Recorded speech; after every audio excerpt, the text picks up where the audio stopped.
Hi, I'm Tony with Lam Brothers and you're watching How to H2O.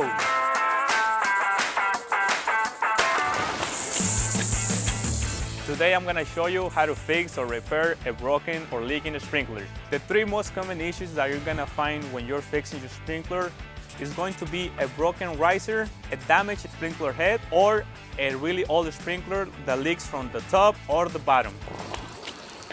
When we have a broken riser, the only thing that we have to do is unscrew the old riser, put in the new riser, and then just put it into our pipe.